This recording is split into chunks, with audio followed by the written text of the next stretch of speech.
Hello and welcome back to the channel. I'm Brent Hite. I'm your host today. We have a fascinating discussion lined up. The origin of dinosaurs. Were they part of God's creation from the beginning, or did they evolve over millions of years?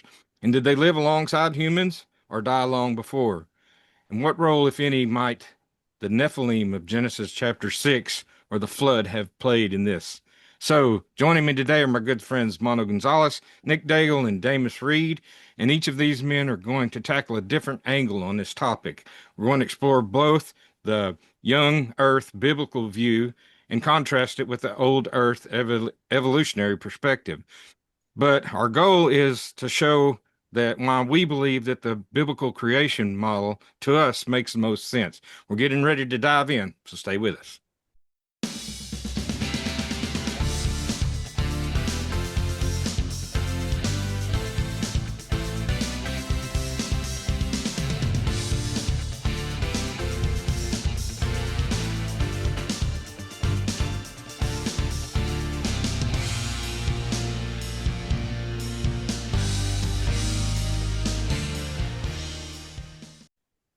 Okay, so joining me tonight is Mondo Gonzales, Damas Reed, and Nick Daigle. And the four of us, I'm Brent Hite, we make up the Paleo Research Group. And we research topics and we go out in the field and we survey sites from time to time. And Mondo is our team's archaeologist. So we are an archaeology team and we like to dig in the dirt and we like to study and research. That's basically what we do. So Mondo Gonzales, as you know, some of you may know, is a host of Prophecy Watchers, one of the hosts at Prophecy Watchers, and he's in Oklahoma. We have Damas Reed. Damas Reed is in the fiber optics business. He's from the great state of Texas. Thanks for being with us, Damas. You bet. We have Nick Daigle with us tonight from the great state of Missouri, and he is a hospice nurse.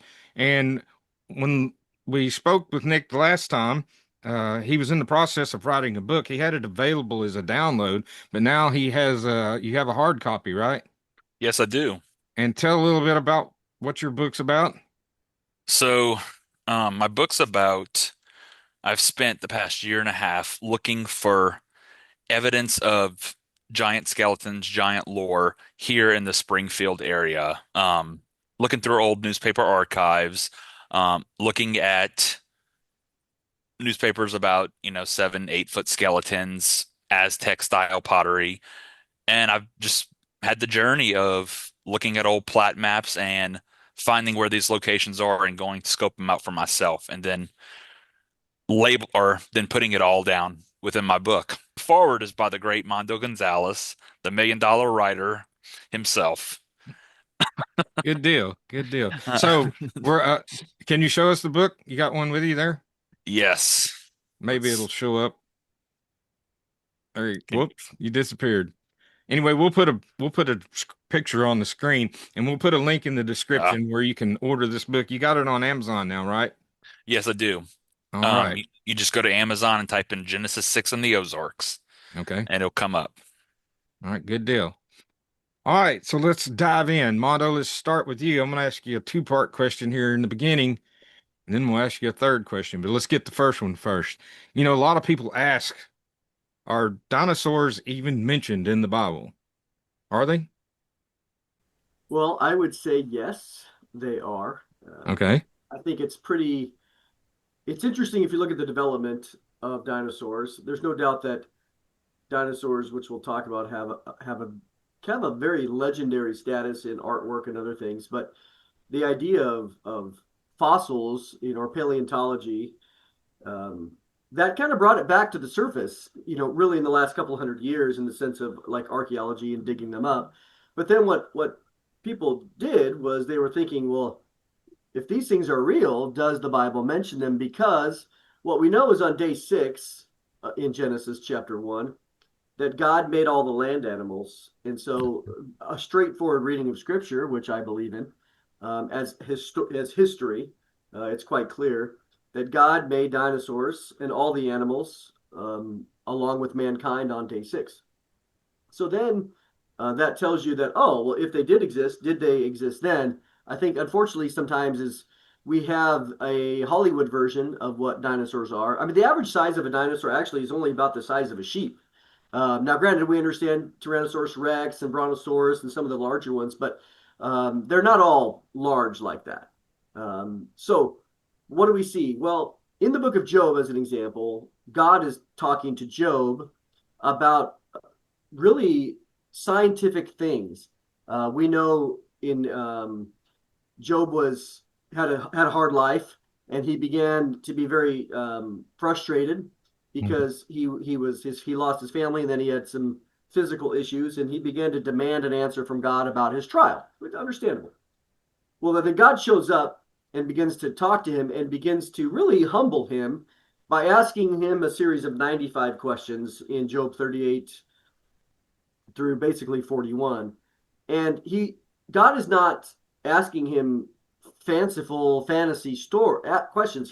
He's asking him questions about life cycles of ostrich. He's asking him questions about how much he knows about astronomy, about the Pleiades, about the Mazzaroth, you name it, about cycles, biological cycles, climatological cycles. So all that to say, there's nothing in the story, there's nothing in the evidence of what we see in those chapters that would indicate that God is speaking. Have you seen the tooth fairy? Whatever. God is asking about real things that Job could look around in his environment and he would know about. And God asked him some tough questions, which Job didn't understand the full details of it. But one of the animals that God brings up, among many, in Job chapter 40, is the behemoth.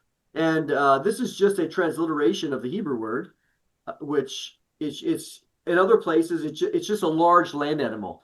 It doesn't have any specific nuance, as we wouldn't expect ancient Hebrew to have some of the modern Latin taxonomical names that you would see. But in the book of Job, chapter 40, let me just give a couple of the examples, and then we can discuss it. Okay. First of all, in Job 40, verse 16, he describes, he says, "Behold, his strength is in his loins, and his power in the muscles of his belly." So obviously, God is saying, Job, look over at this animal, which would imply that Job was able to know the animal that God was referring to, like all the other things that God had asked him. It would make no sense if God was asking Job about a theoretical animal that he had no context of. Right. Right. So that's obvious according to, again, the reading of it. He also says that in verse 17 that this animal moves his tail like a cedar tree. Now we all know a cedar tree. I mean, I grew up in Pacific Northwest. Cedar trees, at least the western cedar or the Lebanon cedar, very, very large trees. These are large coniferous trees. So this is some people say, well, this was an alligator or this was a hippopotamus. Well, they don't have tails like a cedar tree. Right. So major size comparisons there. He also, in verse 18, he says his bones are like bars of bronze. His limbs are like rods of iron. Think about that. That's pretty amazing. So you have this association with kind of like a powerful, dense skeletal structure, reinforced. Again, Job is able to see this. We also see that God makes a comment that this animal eats grass like an ox. So again, we know that a lot of the ancient dinosaurs were, if we call them ancient, a lot of the dinosaurs were herbivores. And Mm-hmm. then also, there's an interesting little phraseology that it says he lies under the lotus plants. The rivers rush against his mouth, and so and he's in the Jordan. It says he's in the Jordan, and the Jordan is flood at its flood stage back then was pretty big, and so but it didn't matter. So all that to say, we can even talk a little bit more about chapter 41 and the Leviathan, but nevertheless, what we see here, I'm not saying every page there's dinosaurs, but at first glance, based on a very straightforward reading, again, we can talk about the science, but just in the Bible, very clear. And God says that these animals were the chief of his creation, which makes great sense that Mm-hmm. these animals were large. Not all dinosaurs are large, but there were some animals, land animals, that were extremely large. And God takes credit for them. He doesn't say that Satan made them. He doesn't say they were genetically produced. God says these are the chief ways of him. He's the one that made them, and Job was able to see them. So to me, I have no issues at all. So So you You mentioned Leviathan. Would that is that something kind of we would associate with a dragon? See, yes, if you read about the description in the next chapter of Leviathan, it talks about he has like this. His back has rows of shields shut up closely as with a seal, really close. One is so near to another that no air can come between them. So it's like scales. It talks about him having large teeth. One of the things I find really fascinating is God says this: his sneezings, when he sneezes, they flash forth light, and his eyes are like the eyelids of morning, and out of his mouth go burning torches. And it also talks about smoke. And so when you see the other descriptions that the sword can't avail on him, or iron is like nothing, and he just kind of laughs. He's really a kind of a kingly like creature. So when you look at these, there's a lot of evidence we know as well of dragons. Not it doesn't always necessarily need to be the Lord of the Rings dragon, Smog, but it is interesting that there's no doubt there is evidence that these creatures, and of course, as a paleontologist, you don't always know what the skin looked like. You don't always know how it breathed, and it would be hard to prove that light and fire and flashes are coming out of its mouth. So to me, again, I take the Bible straight forward, and there's nothing in science that would contradict what we're seeing here. Okay, well, speaking of science and from a scientific and an archaeology standpoint, is there any evidence that would point to that maybe these creatures lived recently versus millions of years ago? Yes.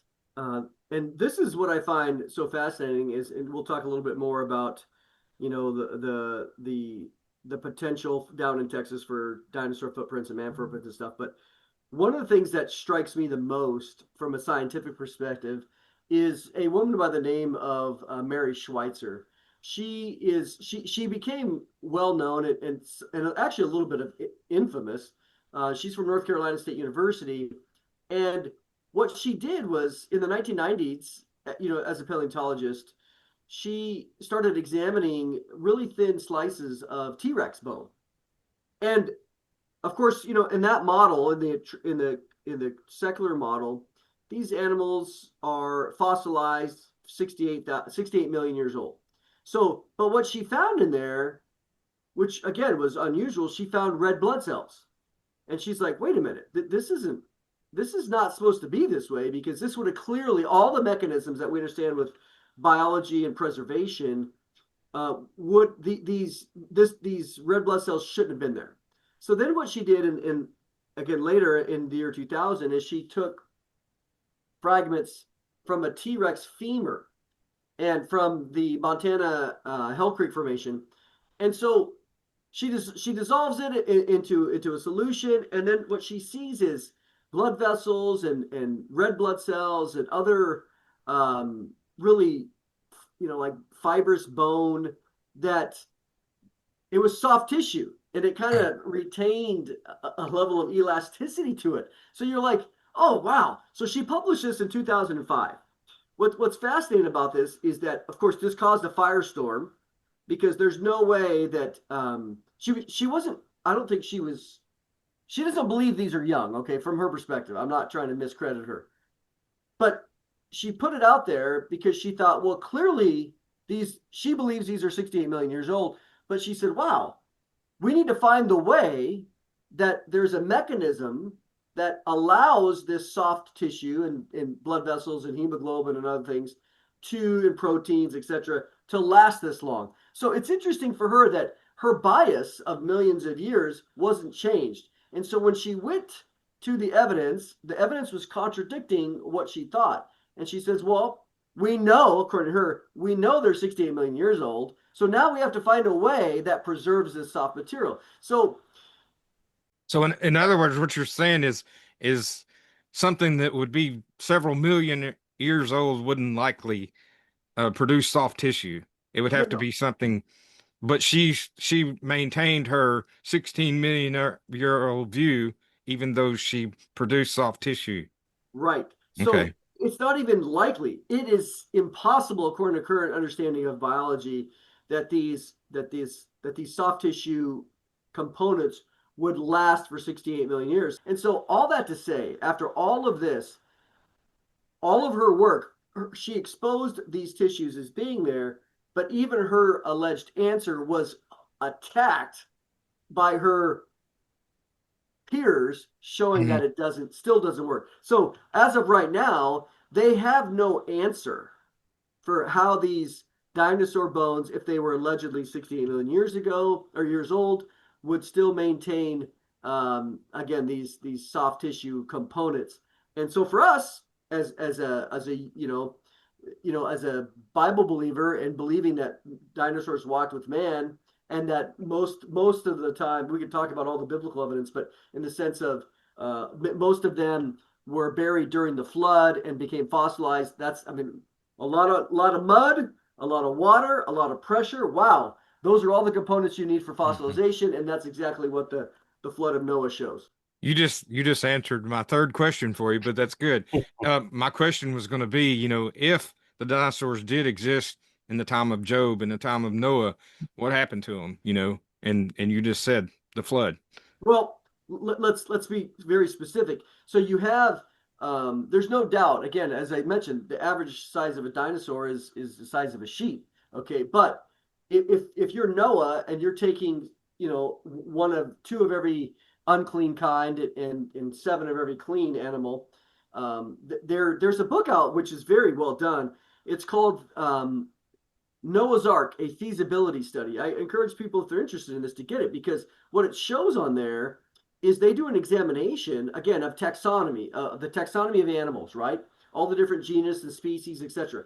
And what they discover is that the ark, if you do the calculations, it's pretty easy. The Bible gives us very specific numbers, that it has 1 million cubic square feet.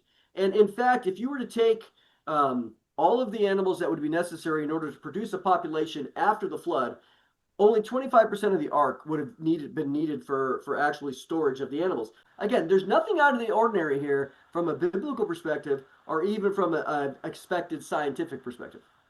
Very good. Isn't Job supposed to be around the same time as Abraham, correct? Roughly about 2000 BC. Okay. Okay. All right, Damus, you get the tough job now. Countering the old Earth and evolutionary view. What would you say to people who claim that dinosaurs lived 65 million years ago and long before humans? Well, I think they have to look at, is it a dinosaur problem or a time problem? Because if evolution is true, then they have to break out the world that is 4, 5 billion years old. So I think it's a time question, right? So I know one of the things that we do to judge older things is different types of dating, right? Hmm. So why does carbon 14 always come up in this conversation? Well, carbon 14 has a half life of 5,730 years, give or take. So after about 10 half lives, that's roughly around 50, 60,000 years, it overall becomes indistinguishable from the background noise. So, if dinosaurs have carbon 14 in it, then what does that mean to you guys? I mean, it sounds like that these bones can't be, 68 million years old, Right. like Mondo says. So, I think that's a big problem for these evolutionists that believe in such a deep time. Also, I believe that the rock layers show catastrophic a catastrophic event rather than just millions and billions of years of sediment layers. Right. And I think the fossil graveyards support that. Why is it just one isolated fossil? You see just massive graveyards just buried. I mean, would you say that's true, Mondo? I mean, whenever you go on your digs. Oh, no doubt. To me, I find it fascinating that even they really don't have an understanding except of finding these fossilized graveyards all over America, especially Montana, etc. Except as, oh, this is a local flood, and you go, well, it's interesting that if you look at the geology, these Yeah. layers are continental. In Hmm. fact, they're transcontinental all the way into other parts. So the geology does not lie. Yeah, I agree. And also, when you look up polystrate fossils, these are trees or organisms that pass vertically through multiple sediments. So when you see a tree that is going through 3 or 4 different rock layers, to me that screams there's foul and play on the way that they're trying to explain it to us. I just don't think trees last that long to just produce those many layers. If their affirmative thinking is true, but a younger Earth, a catastrophic event, to me would explain that. Um, a next big thing I'll bring it up too, and this is because it's more closer to home, and you kind of touched base on the earlier, but is human dinosaur footprints that have been found together that were in the Pluxee River. I think that's an incredible find. And you've been there, right? Oh, absolutely. I've been there many times, especially if you wait till the summertime, the river's low. You can you can basically walk alongside these footprints, and there's actually a wonderful creation museum not too far from the river. I think Dr. Ball has his institute there. My family's been actually giving the money for the last 20, 30 years to help develop it. It's a great place. So you've seen some of these tracks. Oh, absolutely. Yeah. Yeah, I put my foot in them. They have, I mean, all over the place, different types, and you can literally put your foot inside a dinosaur footprint if you visit the state park. So It's we need pretty to come. We spectacular. need to come see you in August, right? Oh, please do. I love it. Yeah, yeah, I think he's got a cabin there, Mondo. We can go stay in his cabin. Yep, And y'all can Nick, bunk bed up. all right, Nick. So here's the big one. Some people have wondered whether the dinosaurs could be connected with the Nephilim of Genesis chapter 6. What's your take on that? So first off, if you're okay, I want to read some scripture to Yeah, go back ahead. up my claim. I'm going to read a little bit from Genesis 6 and then Hmm. from the book of Enoch. All right. So Genesis 6, 11 through 14. Now the earth was corrupt in God's sight, and the earth was filled with violence. And God saw the earth, and behold, it was corrupt, for all flesh had corrupted their ways on the earth. And God said to Noah, I have determined to make an end of all flesh, for the earth is filled with violence through them. Behold, I will destroy them with the earth. So that's Genesis 6. And then I want to read out of the book of Enoch, and this is Enoch chapter 7, 2 through 6. And they became, so this is talking about where I'm about to start out. They're talking about the women and the sons of God or the watchers coming down and mating with the women. And Hmm. they became pregnant, and they bare great giants, whose height was 3,000 eels, who consumed all the acquisition of man. And when men could no longer sustain them, the giants turned against them and devoured mankind. And they began to sin against the birds, the beasts, and reptiles, and fish, and to devour one another's flesh and drink the blood. The earth laid accusation against the lawless ones. So, what's that saying is, first off, the when the sons of God come down, mate with the daughters of man, that is a sin against man. But then, as you see in the book of Enoch, it says that they had started to sin against the birds, the reptiles, and pretty much every creature. So, I mean, could, if the sons of God came down, if the Watchers came down and created this Nephilim offspring, these hybrids, could they have done the exact same thing with the animals? And that's why in Genesis it says all flesh had become corrupted. So, um, now I've heard this before. This was told to me from a friend of mine. His name was Paul Bowie. He's actually Suzanne Bowie's her husband. He's passed since. So I never really found out where he heard this from, but he believed that, like Mondo said, these dinosaurs that God created, or dinosaurs that God created, they were, like you said, not much bigger than the size of a sheep. They were smaller. But could these big carnivorous ones that, I mean, really just destroyed everything, T-Rex, could those have been maybe some kind of abomination? You know, So, I'm sorry, let what's up? me say something about that. L- Like you mentioned, Mondo mentioned earlier that God laid claim to the behemoth and the Leviathan. Did he Hmm. not?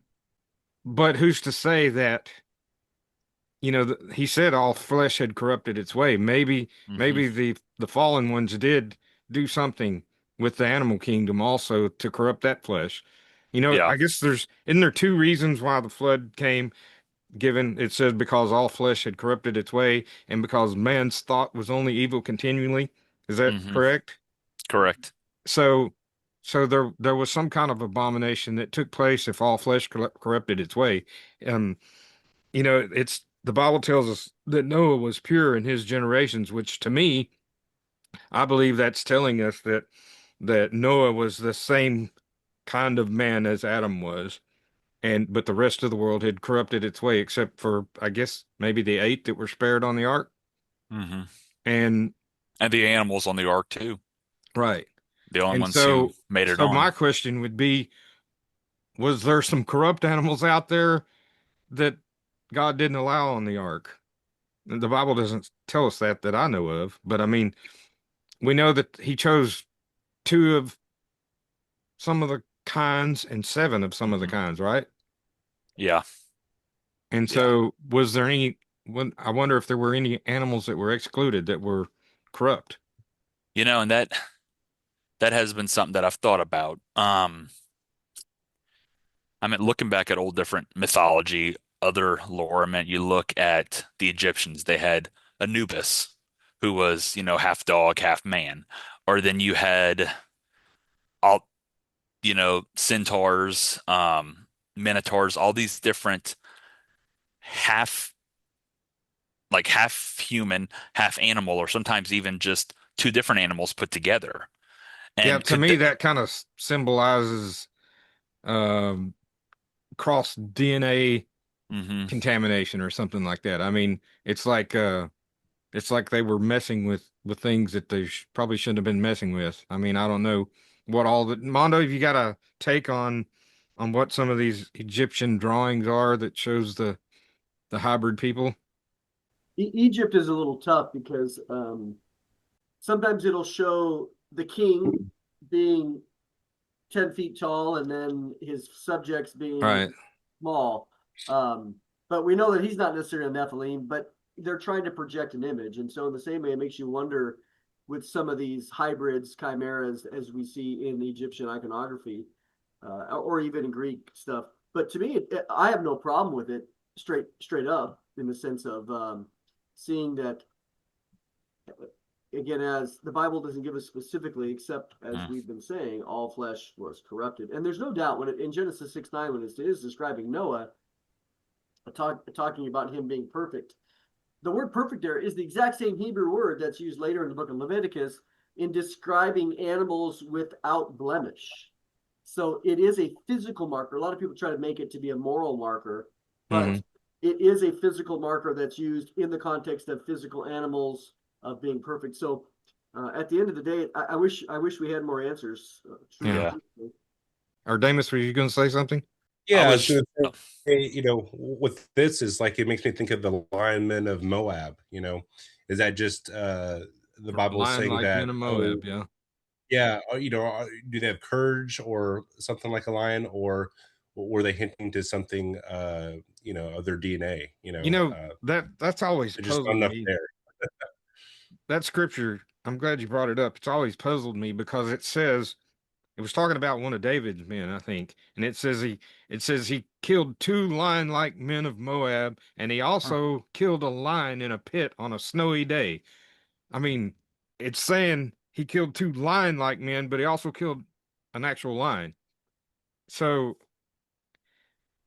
what are they trying to portray there in that scripture? Were these just mighty warriors, or were they some kind of hybrid? Yep. I don't know. Nick, uh, uh, back to your topic. okay. I was just going to add that Amet, the Egyptian god, supposed Egyptian goddess, who had the head of a crocodile, four-quarters of a lion, and hindquarters of a hippo. Just different different animals put together. So, Okay. Well, it's been interesting conversation so far. Let's each share a final thought. Mondo, what's your big takeaway on what we've said so far? Well, for me, the big takeaway is unapologetically following the scripture, and that the scripture does not ever violate what is proven by empirical science. And that's what I find interesting, is that even looking at dinosaurs found in a in an archaeological or paleontological context, what do we know? I mean, again, we're seeing that these bones, these fossilized bones, have soft tissue and other things in it. Well, Mm. that's a fact. And again, when you look at the scripture, it doesn't contradict that. And so, the other thing that we know is that the basic consensus of secular, quote, quote, scientific endeavors is one based on an anti-God perspective. And so, mhm. for them, they need billions of years or millions of years for one main reason, and that is evolution, like, amoeba to man, or even non-organic material in a soup, in a chemical soup before there was any life, to get to life. It's just impossible. They cannot do it, and so their only answer and their only solution is hope. It's wishful thinking. It's dreaming, because again, science, even right now, mankind cannot create life from non-life, even with our intelligence. And so, that being the case, their answer is time. They just think, well, there's enough time. If we just simply have enough time, then all those wishful thinking fantasies come true. And so that's my takeaway from it, is that the most of the people that we love and know, again, in the sense, they've been duped by the secular, godless, mindset, and Mm. that they weave a very fanciful story. These people are brilliant. I'm not saying that they're dumb, but this is exactly what Romans 1 says. They profess themselves to be wise, but they are fools, because they willingly suppress the truth in unrighteousness. This kind of stuff. Again, as we said, even with Mary Schweitzer, I mean, here she did a major discovery, but she refused to follow the evidence, by simply sticking to the guns that it has to be millions of years, even though when the evidence is right in front of her, showing her that there's no mechanism to do it. But instead of submitting to that, she simply says, well, we'll find a way. And then she comes up with these other ideas, which even her secular peers reject. So I'm not saying they're creationist either, but they are critiquing her, rightfully so, that her hypothesis fails. And so, that, I guess, that's my takeaway in all this, is that, God created everything. He the DNA, the all of what we understand as being life from non-life. God has shown it that it is impossible. It's beyond absurdity for any of this stuff to happen by chance. Go ahead. Oh, sorry. I had two things I'd like to ask Mondo, if you don't Yeah. mind, real quick. Yeah, go ahead. So, like, I think two big things that evolution has problems with. There's a lot more than just two. I'll be honest, but is the second law of thermodynamics, entropy, time equals decay, and also information science. All information science shows that all data, all information comes from a intelligent mind. So, would you say those are two big, type of laws that directly contradict the evolutionary point of view? Oh, 100%. And this is why one of the books that I recommend, or any of the books by Stephen Meyer, here's a guy that's got his PhD in philosophy of science, and he writes a lot about DNA and really the nature of information.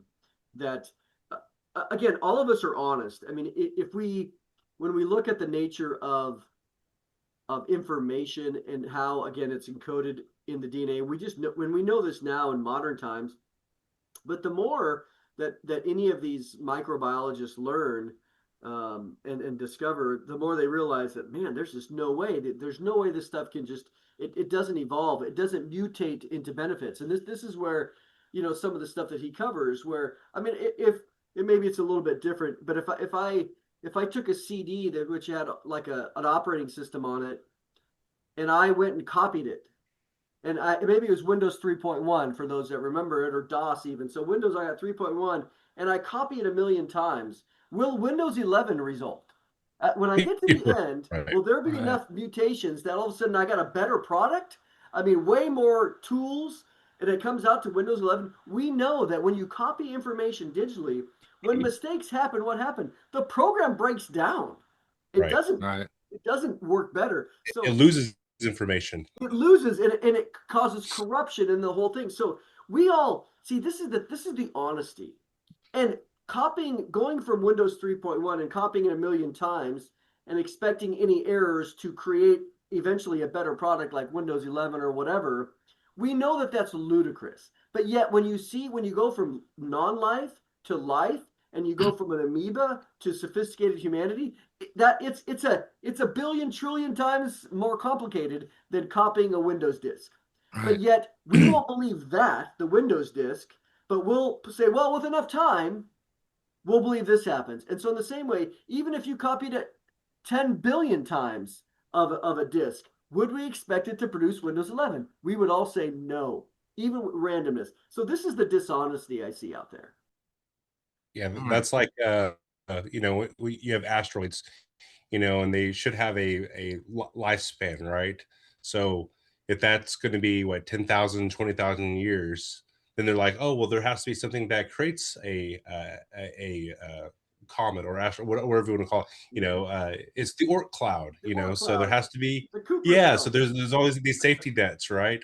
Or like I wonder if you've ever asked any colleagues, how does a is created? How is a star created? And they have no idea. They can't answer it. They have theories. Um, They have theories, but sure, but they've never seen it happen in real time. Right. right. Okay. So, uh, Damas, Mondo brought up the deposit of bones in different places. You find deposits of fossils in certain places, and you brought up the fossil record. So, what's your closing thoughts on modern dating methods? And is there a more simple way to date remains and artifacts?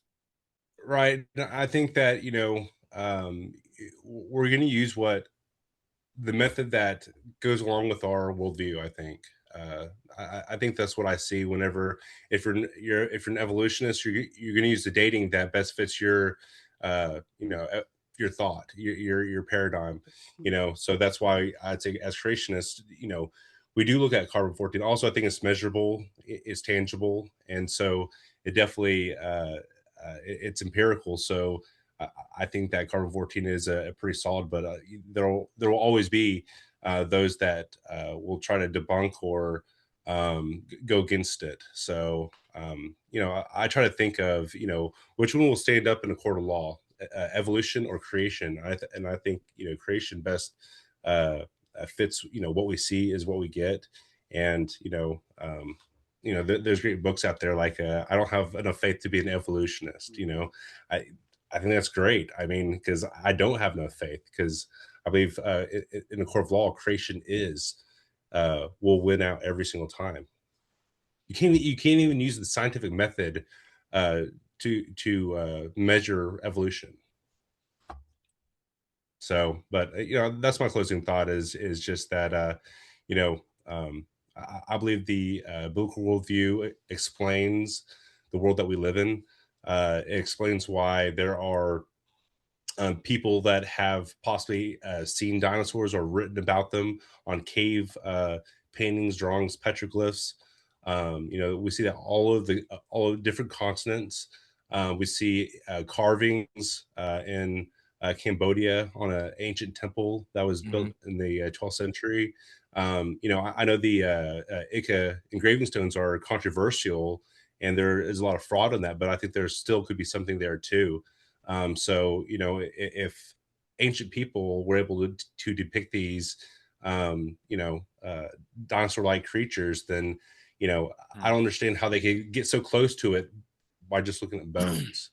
So, I think that poses a great question is like, how can they be so accurate, if they never saw them, so. Okay. So, Nick, to what you talked about earlier, whether dinosaurs were an example of God's creation or an example of corruption caused by sin, dinosaurs and the animals remind us that God judges sin, but he also preserves a remnant. We read that over and over in the New Testament and Old Testament. I mean, that he preserved a remnant. So, what are your thoughts on this? Did he preserved a remnant of man? We know, but um, what about the animal kingdom or the dinosaurs? I mean, I definitely think he preserves, like, I'm not saying that not every dinosaur was a corruption. Like, could there have been some that were corruption before the flood, and then that's what brought the flood to wipe them out? But then he rescued the ones that he created. Um, and I think that's where we see with, like Mondo was saying, with the Leviathan, with Behemoth. When I had read about the Behemoth, I remember seeing some stuff that, like Mondo had said, they said that Behemoth could have been a hippopotamus or an elephant. Okay. But when you read, like he said, tails like a cedar, they might have, a branch or a branch on a branch. Like, it would have had to have been one of these Had to be long large. neck. Yeah, yeah. To the point that where it can walk across a river without the river moving it. And then one thing that really stuck out to me when I was actually reading Job. So God is telling Job about these things. And if any of us were to see any of these things, we'd have I mean, we'd have a fear. We'd have a reverence for them. Like, I remember a couple of years back, I went down to Arkansas with some friends and we went hiking. And while we were hiking, we seen a mother bear, black bear with her two cubs. And I got scared. I tried to hide behind a tree, and then the guys behind me were talking. I was trying to be like, guys, shut up. There's a bear up there. But in that moment, I had a reverence. Like, I had a fear that if these things saw me, it could potentially kill me. And I think that's what God was trying to get across to Job. Like, this Leviathan, this behemoth, if you see them, they will kill you. But then how much more greater is the one who created them? All right. And that's on it like that. I remember when I read that and I had that thought, I text that to my pastor, and I think that's where this whole evolution, I mean, that's really where the evolution goes wrong, is because they take out the one who is more fearsome than them, than these Right. creatures that we're looking at, you know? I mean, you have to have the creator for the creation. Right. So, I mean, that's honestly that's kind of what I want to get from it and continually be reminded of, is that do not fear man who can just harm the body, but fear the one who can throw you in hell and harm the body, you know? Like, That scripture popped right in my head when you said that. having that, and not like not a fear that if you do something wrong, God's going to send you to hell, but a fear that a healthy fear, Respect. a respect, like, I need to worship him because he is the creator and I am the created. I don't know why he does what he does, why he does things the way he does it, but I'm going to trust that everything he does is good. So I know I kind of went off on a little tangent there, but that, just reading through Job, that it really brought me a realization of what a healthy fear of God looks like. Powerful stuff. Okay, I want to thank you guys for being on tonight. And to my audience, don't let the world tell you that the Bible is outdated. The evidence for young Earth and for man and dinosaurs coexisting and for a flood is all around us. And most of all, those that believe the scriptures give us a true account of what happened in the ancient past. I mean, I believe the scriptures tells us an accurate account of history, and it only goes back about 6,000 years. Mhm. So I want to say to our audience, thanks for joining us. Keep seeking the truth. Be sure to like and subscribe and leave your comments and questions in the comment section below. Be safe, God bless, and we'll see you next time on Brent Hite Outdoors.